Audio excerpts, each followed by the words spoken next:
Amici da casa, ancora un bel momento qui, non è musicale, ma fa parte di coloro che ci offrono musica, ci offrono sensazioni, ci danno delle emozioni molte volte nascoste, e quando io parlo di queste persone io parlo con un affetto particolare, perché la stragrande maggioranza di noi presentatori insomma è nata radiofonicamente. E qua io sono contornato dallo staff di Radio Orion Le Stelle di Napoli. Ciao Lello, buonasera. Come stai Stefania? Lei è Stefania Iannone, la potete ascoltare su Radio Orion ogni lunedì, mercoledì e venerdì mattina con una voce dal cuore.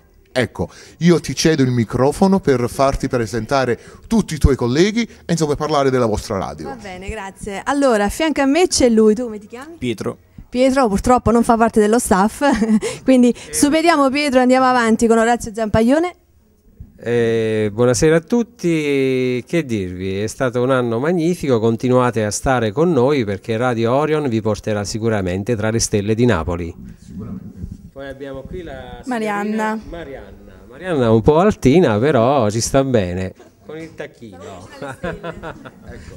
Allora Marianna con Pietro fa parte dell'agenzia della nostra amica Anna Rita Giuliano insieme con l'amica Fiorenza, a cui noi ringraziamo sempre della sua grande collaborazione con Cantiamo Napoli. Poi alla mia sinistra abbiamo Anna la Birichina.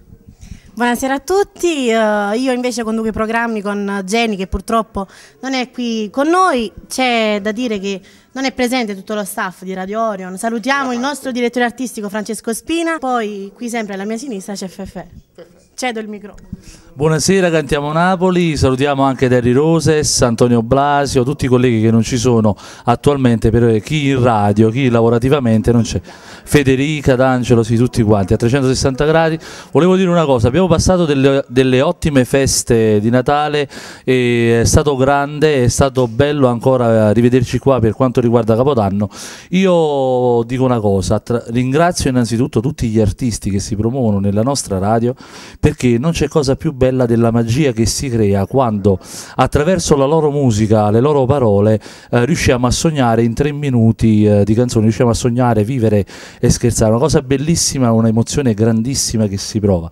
Grazie a Cantiamo Napoli che fa un servizio grande per tutti questi artisti e non solo, e ringraziamo questa bella presenza della MI Agency di Nocera con queste modelle e questo bellissimo modello che stasera ci fanno compagnia. Io vi auguro una buona fine, come si dice, un buon principio di anno, ricordandovi sempre che le stelle di Napoli sono con voi fino a che non morirà il mondo. Ecco, ora scippiamoci il microfono da mano e ringraziamo il suo breve intervento, e insieme con tutte le stelle di Napoli, Radio Orion, vi diciamo Cantiamo Napoli!